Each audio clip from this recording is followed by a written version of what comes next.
Well, thank you very much, Brandon, and welcome everyone. Thank you very much for Startup Boston for having this event. It's been great, and I'm happy to be here.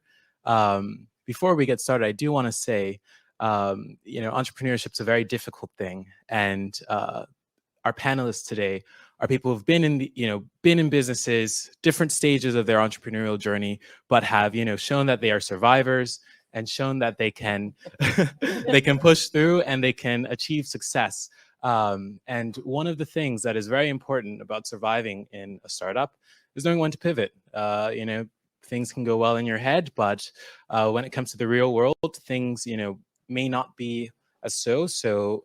Pivoting is definitely an art form. You need to decide when it is correct, and you might make the wrong call. But today, our experienced individuals will tell us some of the tricks they use to determine when to make the right decision and how they go about it.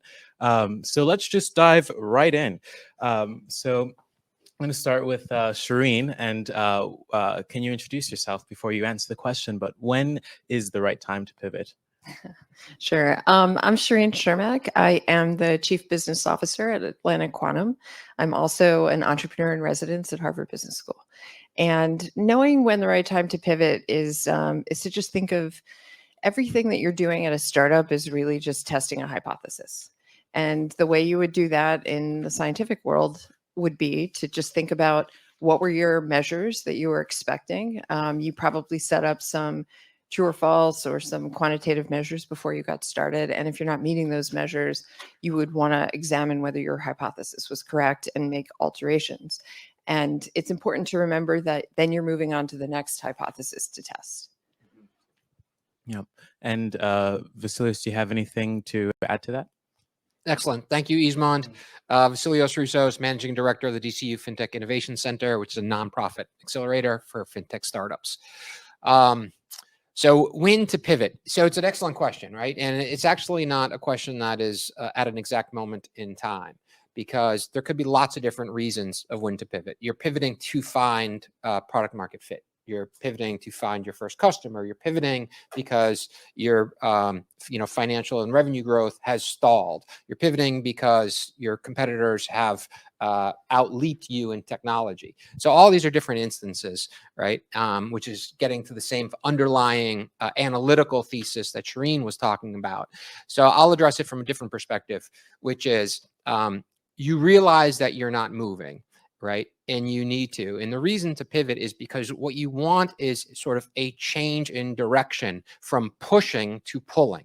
So I don't know if anybody sort of surfs or body surfs or anything like that, but I grew up body surfing. And when you body surf, it's actually really interesting. It's all about timing the wave. And to do that correctly, you have to just stand there, assume the right sort of spot where you think it's going to be, where you're going to get that pull, and then you feel this tug on your feet. And then when you do that, you leap forward, right? And you paddle, catch the wave, and you go. And it's that same sentiment that you're trying to get to as a startup, right? To move with market forces, to move with the sort of aspirations and directions and momentum of your customers. So I'll kind of leave it at that for now. But I think, as I will talk about finding product market fit, I'll kind of focus on the earliest part of the process and when to pivot towards that. Awesome. And Kristian, do you have anything to add to that? Yeah, sure thing. Can you guys hear me okay? Absolutely. Okay, sounds good. Perfect. And thank you for having me. My name is Kristian, co-founder of Sencha, blockchain-based platform, allowing digital asset lending to credit unions, FIs, and banks as well. And just in terms of pivot itself, definitely wanted to echo what Shireen and Vasilios said. Definitely, right? Trying to find that product market fit. And definitely am echoing what Shireen said on, right, kind of similar to like a hypothesis within a scientific method, right? You're trying to validate your hypothesis within doing extenuous research and conducting analysis through that. But I also wanted to say that, right, you're kind of finding that target market and you're doing that research there, getting feedback from that market and understanding, right, what are the essential, right, but what are they currently valuing, right? What do they essentially need? And what is like a product that it can be applicable to them?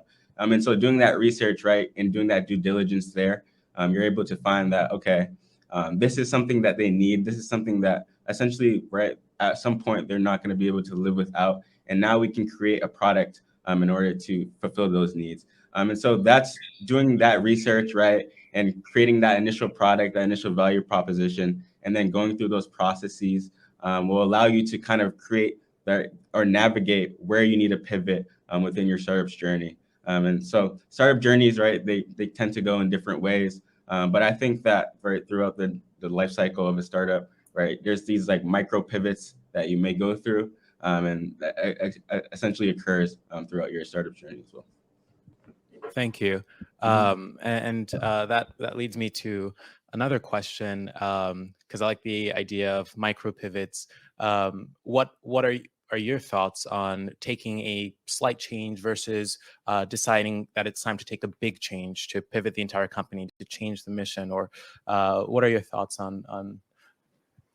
I think sometimes it's easier to try and do a test before you make a full push. So that would be, to me, the micro pivot, but I was thinking, as Vasilios was talking, he was talking about momentum, and I was thinking about what are the things that kill momentum. And there's all these psychological barriers, every single bias or fallacy that we have psychologically always comes into play when we're thinking about making a pivot. So, obviously one of the things that we fall prey to is confirmation bias, where we start looking at data that just either, makes us feel like we need to stay or need to go, but we're just constantly looking for data that confirms our hypothesis. Or we think a little bit about, we fall prey to recency. We think about, oh, what did the lost customer say? I got to go jump and do that, which is the opposite of what you actually need. You probably shouldn't be pivoting just based on the recency. And then, of course, the big kahuna is the sunk cost, because I've been part of a startup where we built a huge community of foreign exchange traders, and we spent years doing it. I came in probably some way midway through, and making a decision to pivot from the model of serving those traders to coming up with a financial product that actually was selling. It was very hard to think about taking that huge community and just sort of putting it on an iceberg and giving it a kick.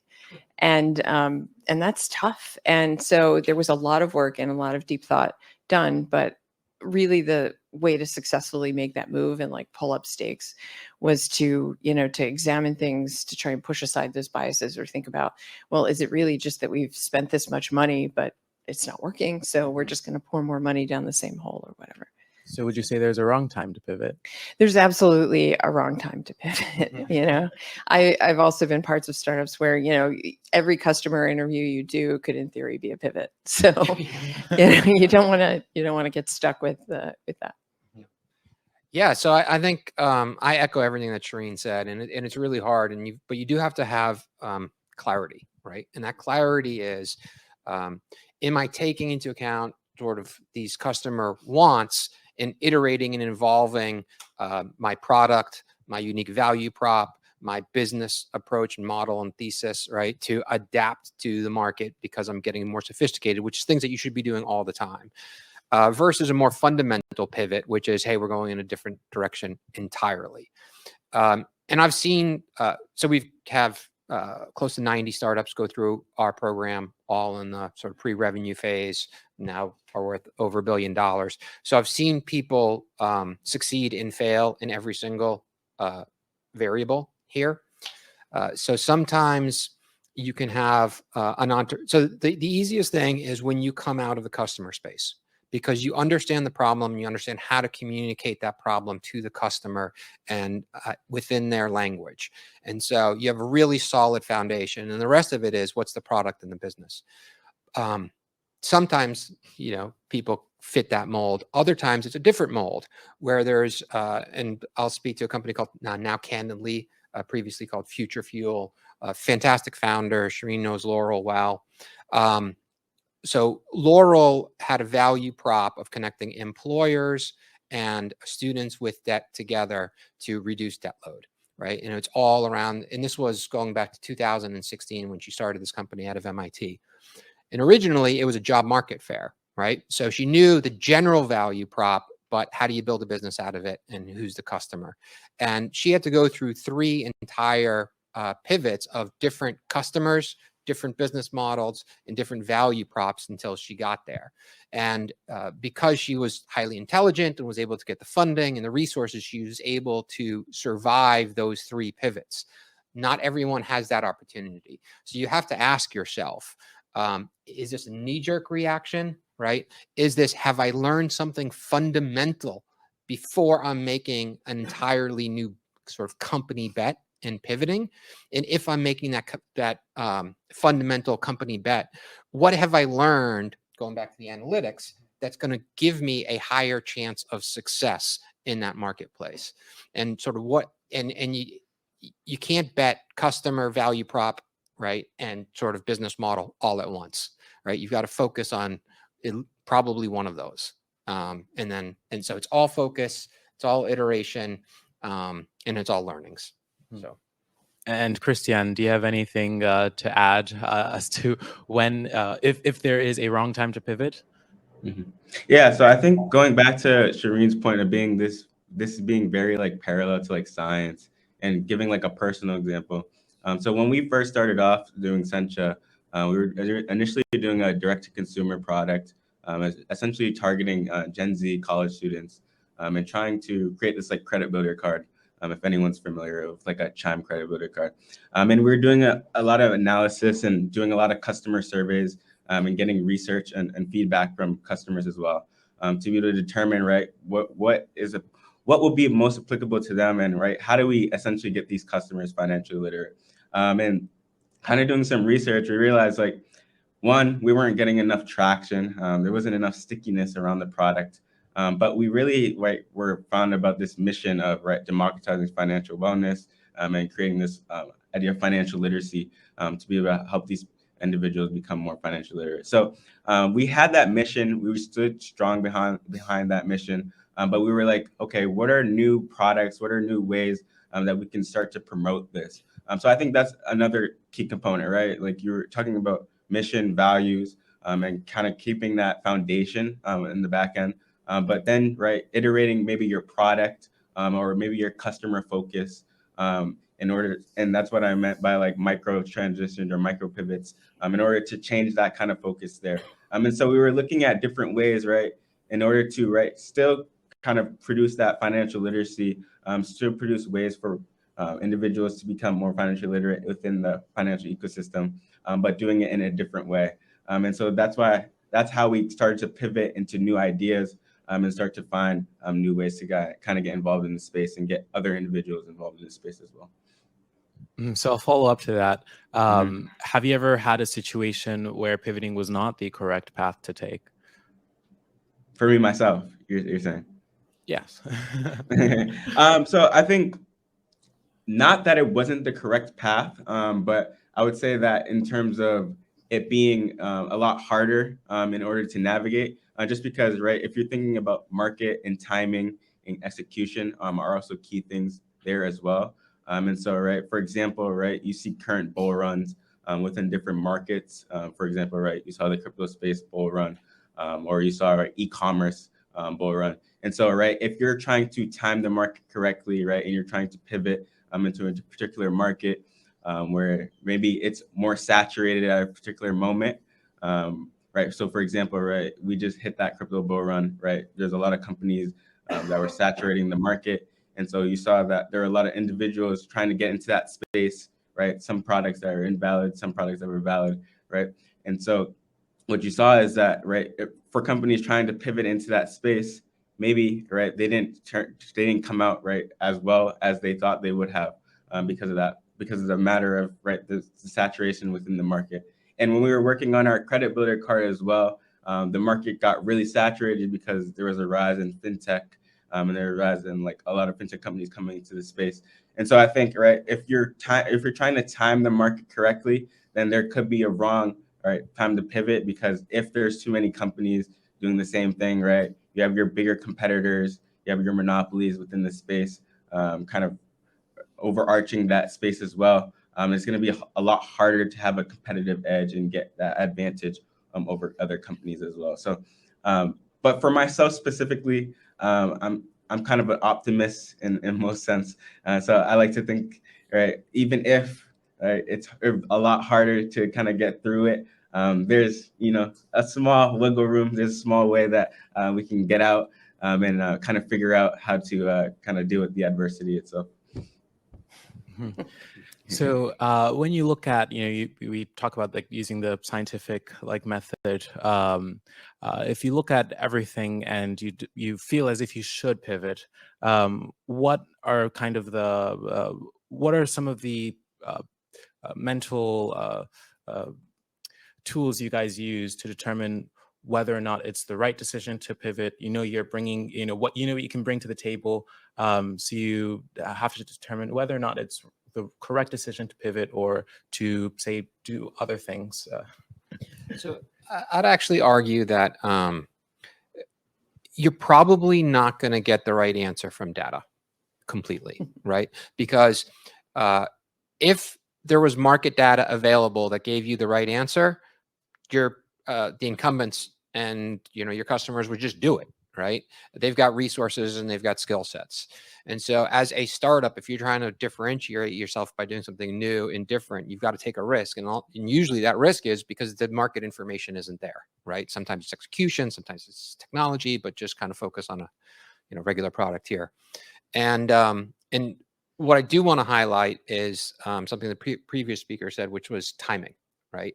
And so timing is critical in this process, because if you're too late, that market data is there. Incumbents are going to fill the space. Even if you have a much better solution, there's still trade-offs that will make it hard for you to scale.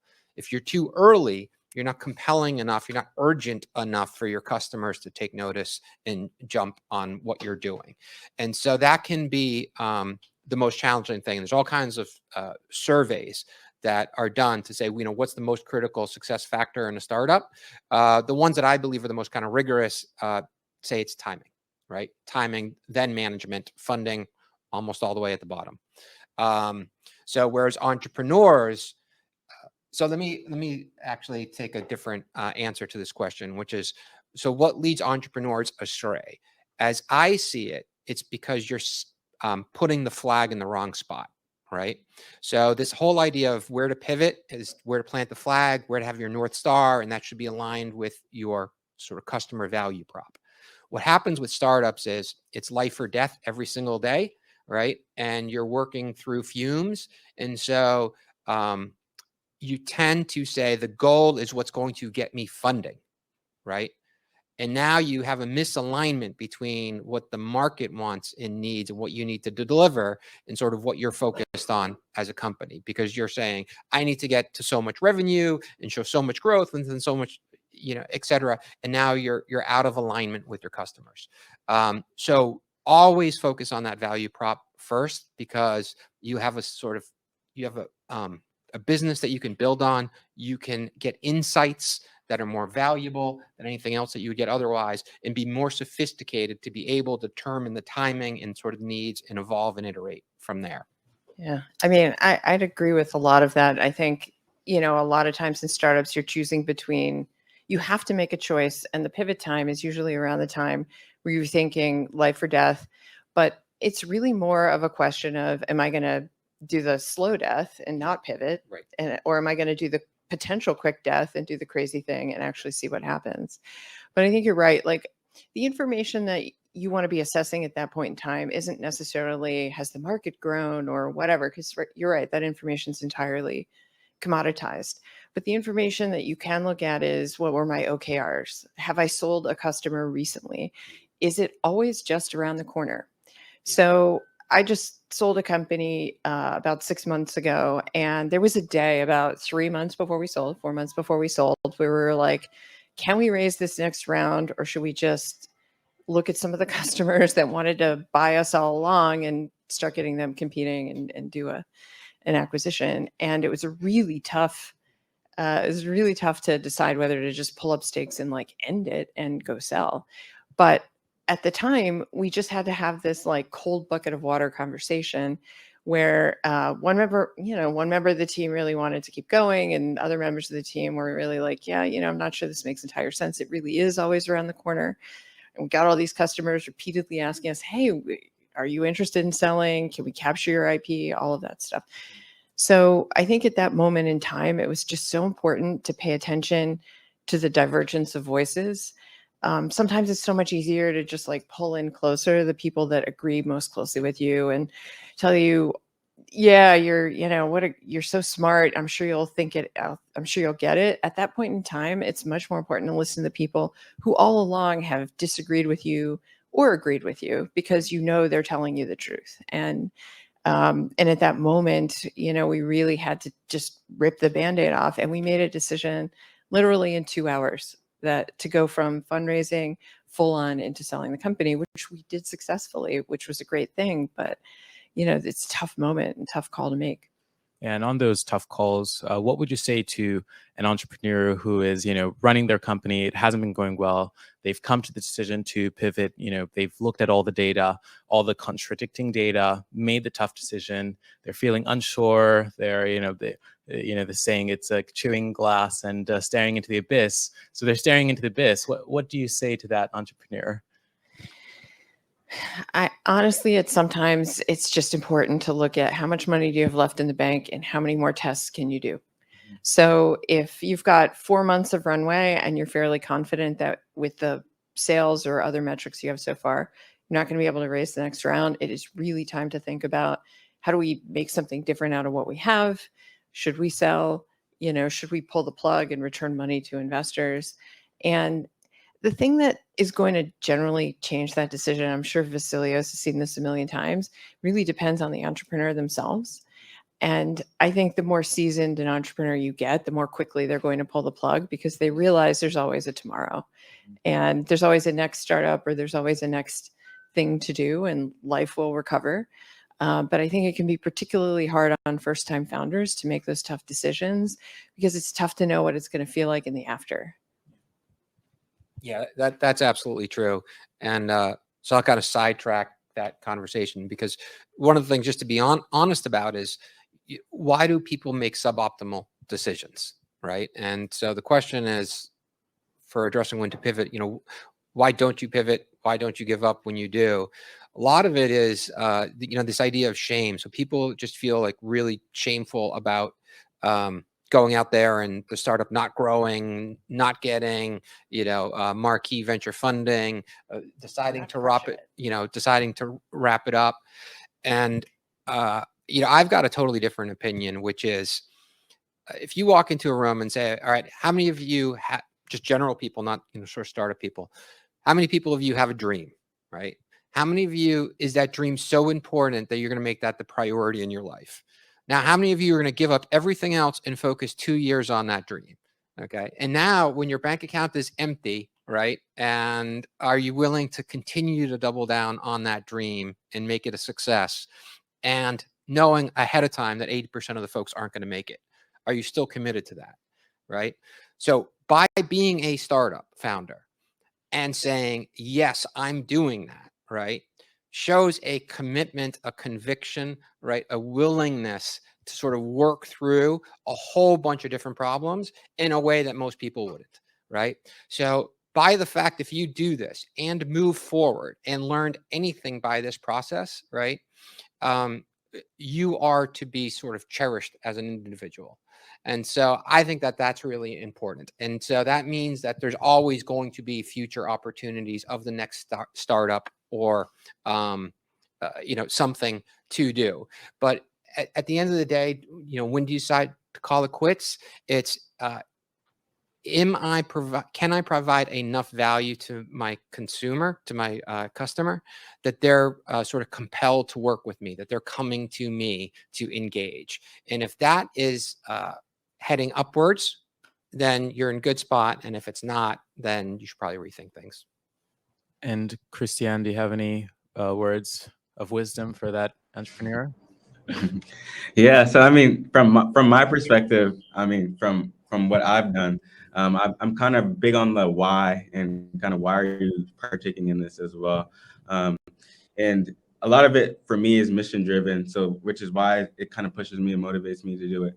But echoing kind of what they said as well, just having that, right, that thought process, having the ability to understand that, okay, the outcome may not be very well for me within going through this startup, right? The odds are pretty much stacked against you. I like to tell people that, like, you're pretty much like unemployed for a good amount of time until like you kind of get on track and you're kind of have everything in place. And so you're really trying to figure it out as you go, and you're kind of going with the flow.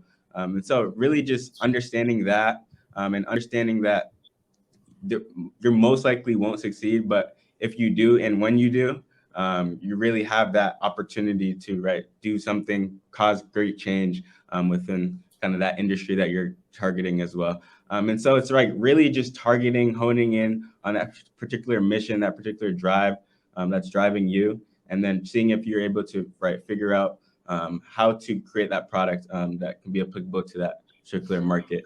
And then the rest is up to you as well. Awesome. Well, now we turn it over to the audience. Just so people can hear you at home. Awesome. Thank you very much. In my mind, this started out as a question. I guess it's more of a statement, and I'll ask for a response. It seems to me that, and it's an interesting conversation. Everything that's been, I think, every time someone's mentioned the word pivot, you've turned sort of almost immediately mentally to something else that you're going to do that has a yes answer to it. We're going to do this. That's yes. That's affirmative. That's optimistic. What I have found is that the number of people that surround you wanting to say yes to something is universal. No one ever comes to you and says, we got to stop.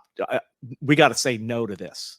Or you're saying no to somebody else's project. And a pivot almost by definition means that you're saying no, or you're saying stop, or you're saying something very negative about a opportunity, whether it's a whole business idea, or oftentimes it's something within a business idea, and you end up with, well, no, we'll make this another product. We'll make this another service. Well, and you can lose sight of the necessary pivots because you end up just crowding your plate with this massive menu of offerings, and that I don't want to say it's death by 1,000 paper cuts, but having experienced such a business death by 1,000 paper cuts, it is hard as hell to stop doing something, or to say no, or to even get support to come to you and say, hey, no, we gotta cut this out. This is, nobody ever said that to me anyway.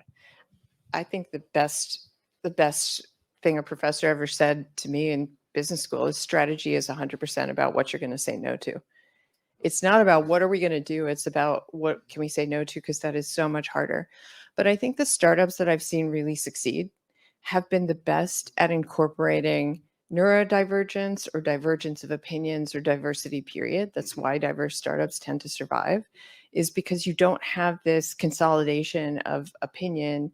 You don't have this groupthink, as big of a groupthink issue. So it's very important to have people that are able to have uncomfortable opinions in the group, or outside opinions in the group, just because if you don't value that, then you're all basically going down in a ship together. It becomes a very binary outcome. If you can allow for that diversity of voices, then it's not quite so binary. You've always got this little tugging you back on track, or making you rethink what you're doing. And definitely, I 100% agree. Having people on the team that are capable of saying, no, we're not going to do that right now. It sucks. We would love to be able to do this marketing campaign or do this upgrade to our systems, but we just can't. So we do have a question that came online. I'll come right over to you next, sir. But there was someone by the name of Manisha Sethi. So can you please give any examples of pivoting with good marketplace models such as Uber or DoorDash or some others that have a supply and demand to balance? So marketplaces are more demanding on KPI, OKRs, and doing so in a bootstrap manner can be very challenging. So I don't know if, Kristian, I don't know if you want to kind of start just based on from the founder perspective. I'm happy to read it again too. Hold on. Let me read through it. Oh, sure.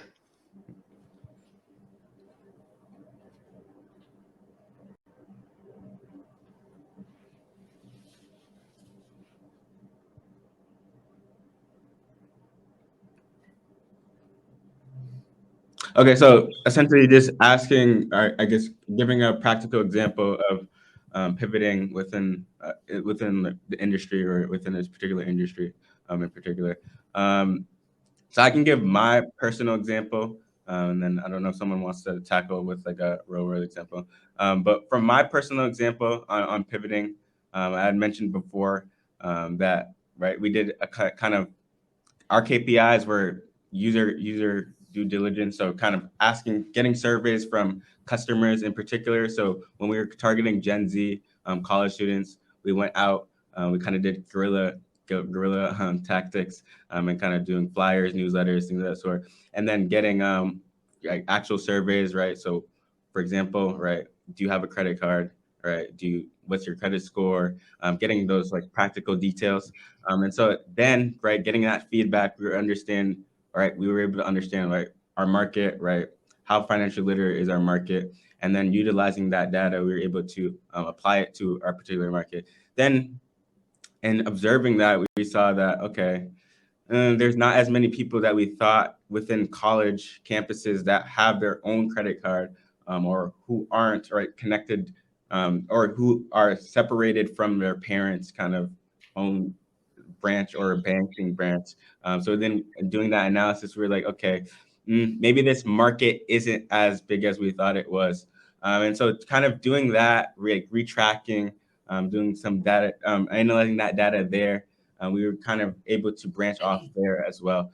So I guess those are particular KPIs that we looked at in terms of our particular marketplace, and then looking at different markets that we could kind of seam into or kind of infiltrate to be able to iterate, pivot our product in order to become better there as well.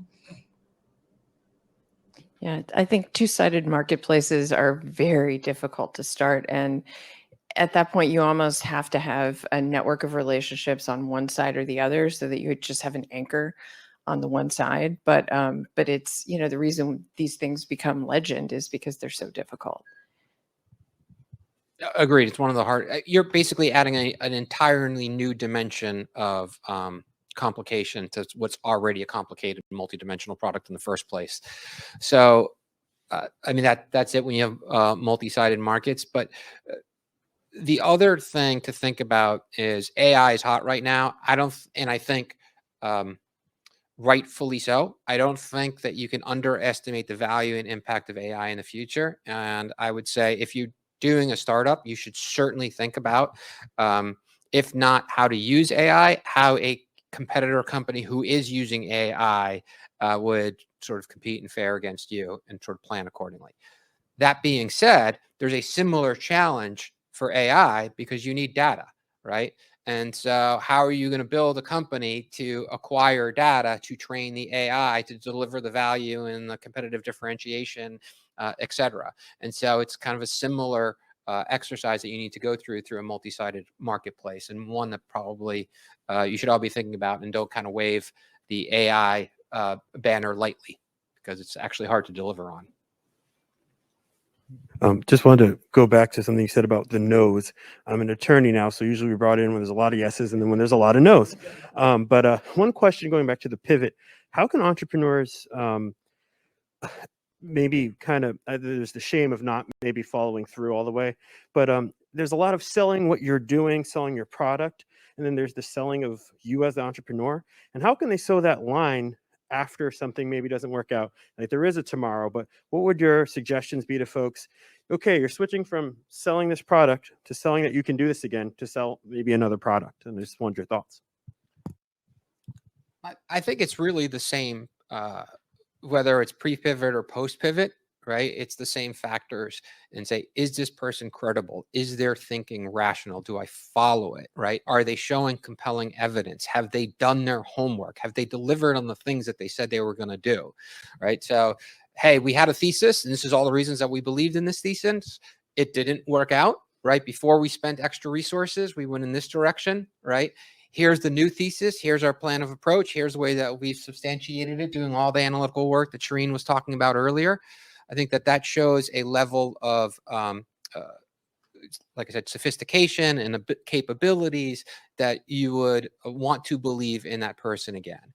If they're not learning from their mistakes, if they're knee-jerk reactions, right? If they're motivated by other factors, right? If they're listening to the wrong people, all these are sort of red flags of the pivot and not a positive learning benefit of the pivot. Yeah, I mean, there's so much you can learn. It's the inevitable truth in startups that failures teach you a lot more than successes, because sometimes successes are just luck or macro trends. And same thing true for failures. And if the explanation of why it didn't work out is because, hey, the world wasn't ready for this form of cryptography, or the world wasn't really, things didn't break our way, or recession happened, and then all of a sudden nobody wanted to, take on this line of credit or do something with their home line of credit or whatever the business idea was. So I think the easiest, cases are the ones in which a macro trend moved against you and you didn't have any control over it. And, it just, maybe you come back to the market a few years later when things change. I think the most important things to be able to explain is, if the team fell apart, you couldn't get along, that kind of stuff. When the team implodes is always the toughest one to explain, because your personality isn't going to change. And normally, entrepreneurs are pretty far along in their lives before they do it. And so people don't tend to change. And it's possible in that case that you have to examine yourself and whether you have the right personality to become an entrepreneur. Not everybody should pursue every idea, and maybe there are other roles in the startup ecosystem that you can play rather than driving forward another company, or maybe you change roles to something that's more suitable to your personality. But when I think back, I've been a part of about 7 startups. I've been the CEO of 2 of the best ones, or 2 of the ones that went farthest, but I've been part of a lot of, some of the ones were real disasters. And it was usually because there was some element of either team conflict or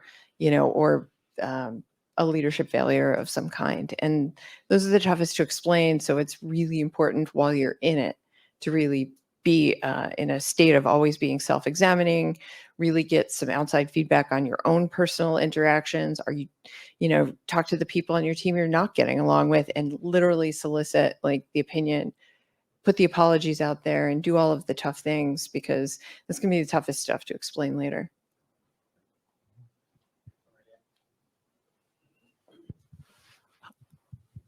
Hi. All right. I'm just wondering, I guess, how would you approach pivoting from a business where, a startup where it's kind of working, but you're getting a trickle when you want to get a flood? How do you tell whether you just need to push harder or it's time to jump ship?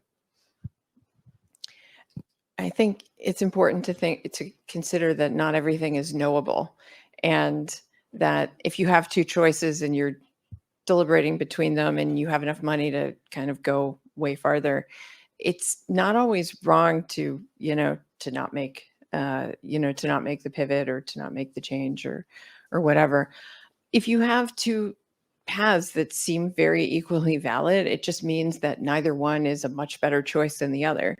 I think the most important thing is to decide to move forward and not sit there, marinating in that decision for a really long period of time. You blow a lot of resources spending months on a decision, when in 80% of cases, just making a decision and moving forward would be the smarter thing to do. Even if you find out like 4 weeks or 4 months down the path it was the wrong move to make, you could have spent that time just circling and not learning. And so if you don't make the decision, you're not learning anything. Yeah, iterate that. So what's the question there for the action that you're going to take that's going to give you the data that you're looking for? Because if you're chasing just some ephemeral goal like, hey, I've got to grow 30% month after month, or I've got to be at $1 million in revenue by this point to get funding, et cetera. It's going to force you into a box, right? And what you're not answering is how is my understanding of the marketplace and the customer and what I can deliver, how is that getting more informed, right? So I can make the smartest decision, in this next iteration. And so I'd focus on that rather than, top line goal. I do have a question that came in from our virtual community here. So could you talk about the kinds of pivot paths to consider and how you navigate those decision trees? So is it changing your target customers? Is it going after different revenue streams, building a different product altogether? I don't know, Kristian, do you want to add from the founder perspective, when you did have to pivot at all, what was the driving factor? Yeah, sure thing. So I think there's a few different pivots, right? There's the customer pivot, there's the problem pivot, and then there's a product pivot. So for us specifically, we went through the customer pivot, right? So we saw direct to consumer, right? The market is very saturated, like I said before. And so we were looking for, right, what's another kind of market we could get into? And we saw B2B was a better market that we could kind of get into, but more specifically B2B2C was a good route to go down. If you look at like most of like tech companies in the space currently today, even if they start off D2C, they end up going B2B at some point.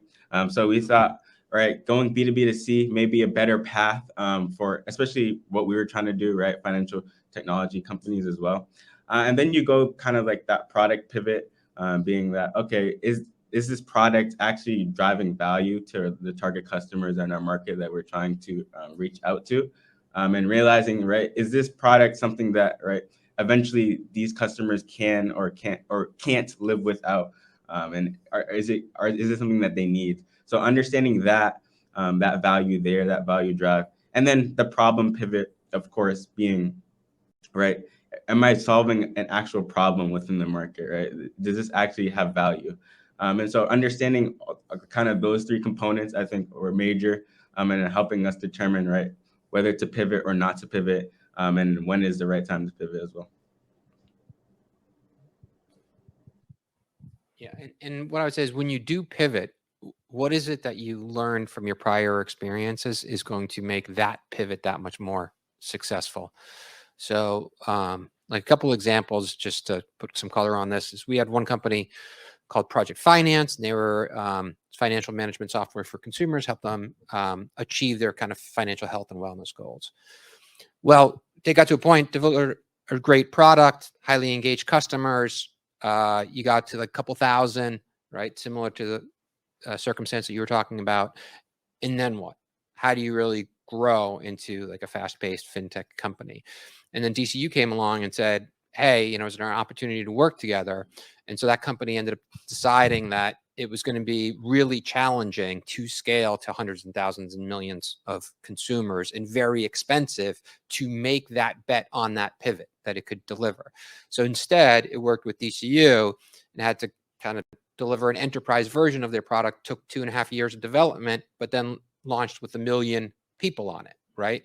So it was a path guaranteed for at least 1 million users and hopefully more, but a different set of risks. Another business model approach is a company called Posh, which is an AI chatbot company. And so they're natural language understanding. A robot answers your questions. They had a chatbot, and the business model thesis was, let's do a web page chatbot. It's the hardest thing for enterprise is resources and decision making and sort of procurement processes around implementing new things.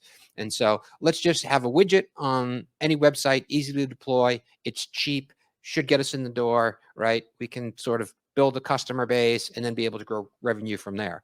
Well, they didn't get traction, right? Because it was a nice to have that everybody wanted, right? Wasn't compelling enough that this is something that they had to get done by the end of the year.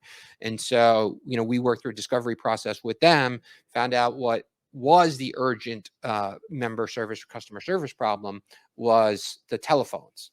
And that was extremely expensive, high turnover, constantly difficult to manage and operate.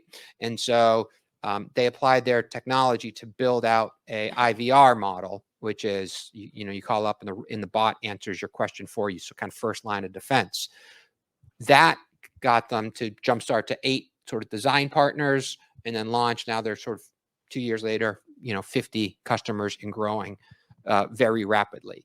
So that was, so again, you got to figure out what's the question that I'm asking, and then how can I sort of learn to get better results in my next pivot. Hi, thanks so much for your commentary thus far. I was wondering if you could maybe spend some time differentiating between what is really iteration versus what is really pivoting, right? Because to some extent, you can understand a problem, but it might take 10 tries to get to the right solution that someone, very urgently wants and needs and are willing to sort of jump in and say, yes, I'm going to do this with you. So just wondering if you could talk through some heuristics around that, iterating versus pivoting.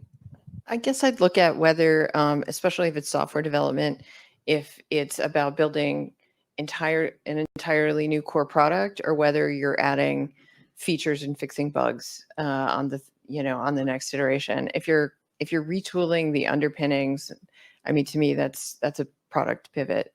And if you're adding new features, just going to customers and saying, if we could just add this one thing, and would you use it more? Or if we don't do this one thing, would you leave?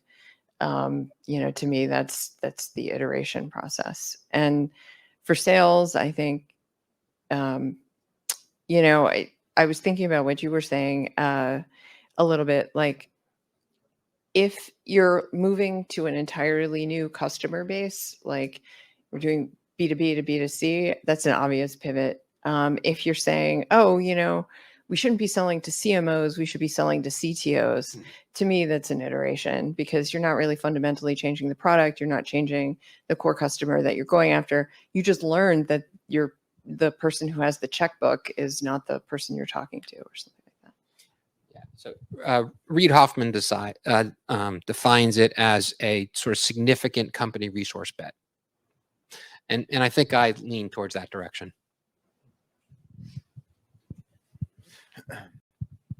Hello.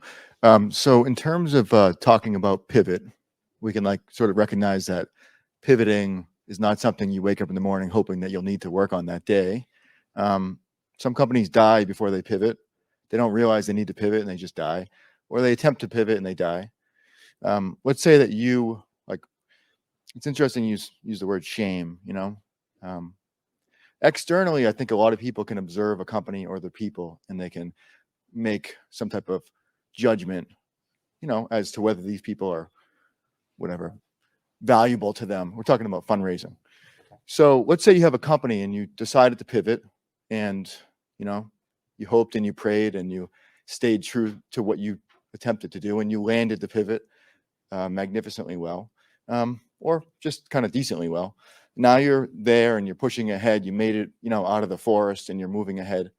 From the standpoint of moving ahead, what do you say in terms of telling a story of a company for which your time sort of goes back before this new company existed, right? Yet you didn't shut the doors down because it would have destroyed everything, and you kept it going.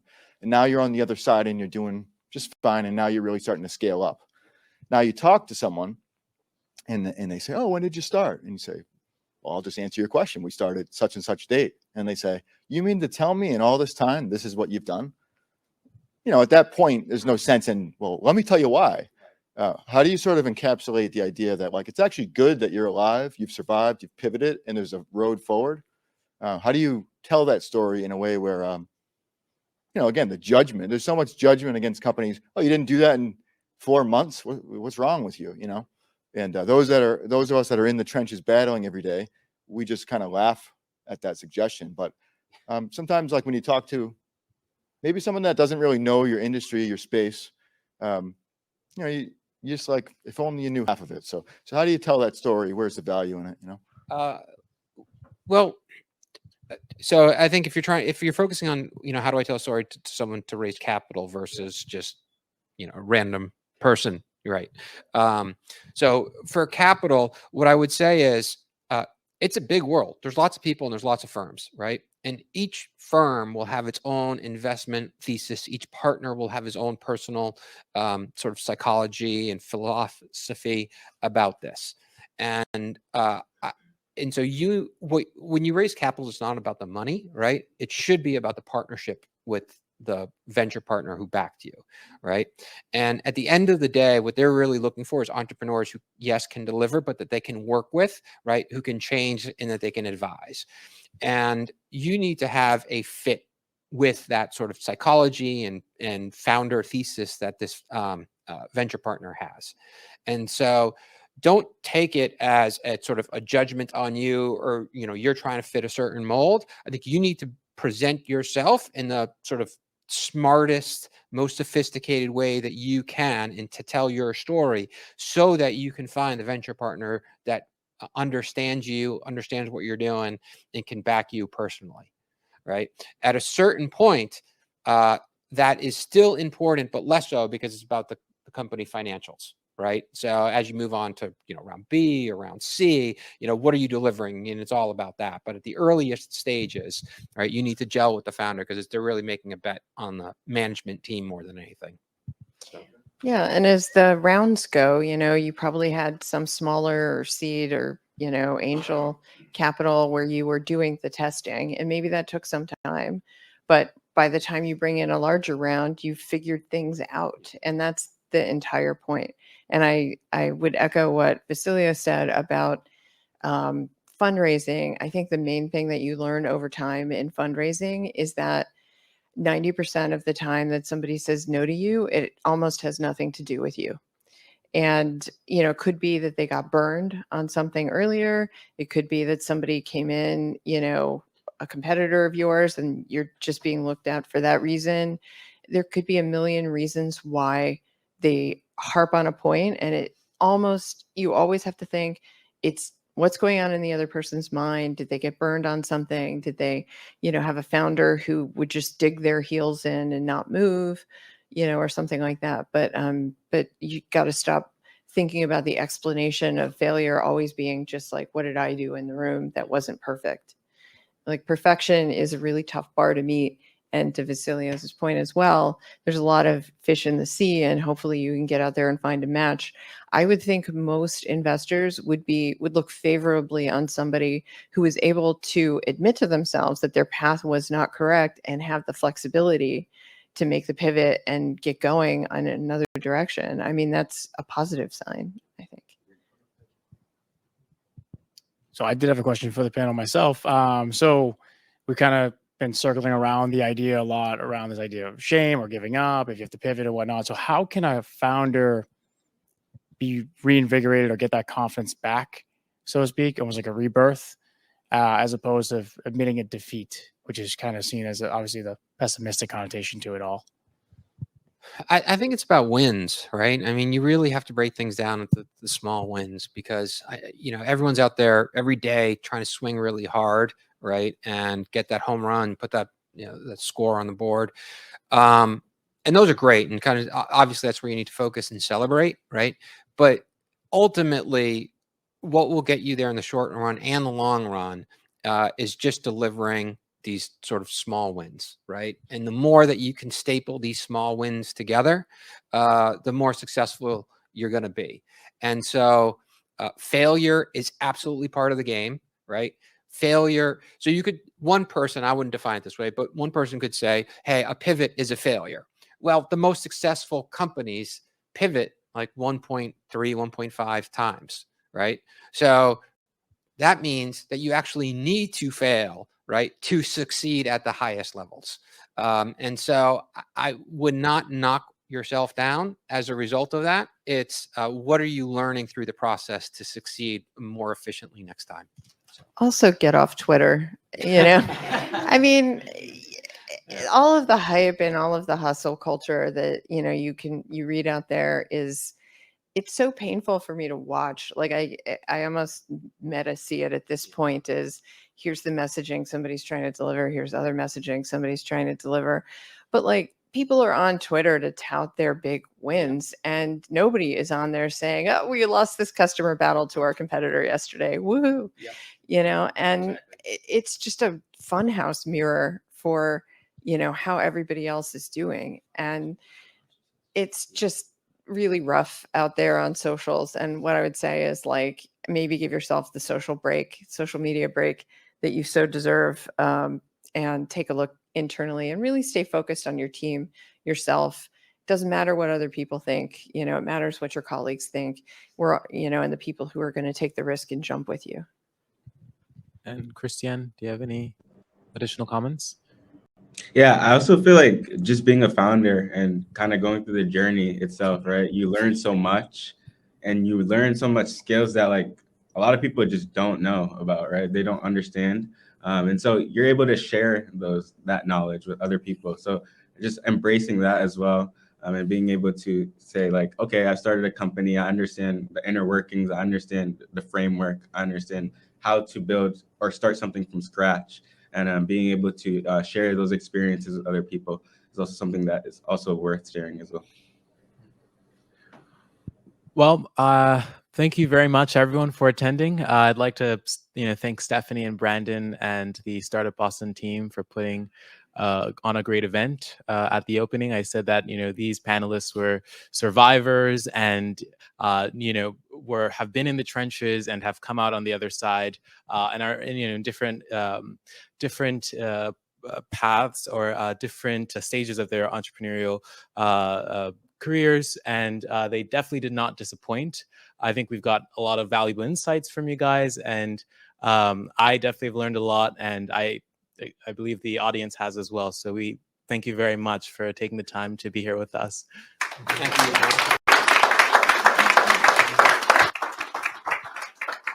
And that wraps up our panel. Thank you guys for watching, and I'll pass it over to Brandon.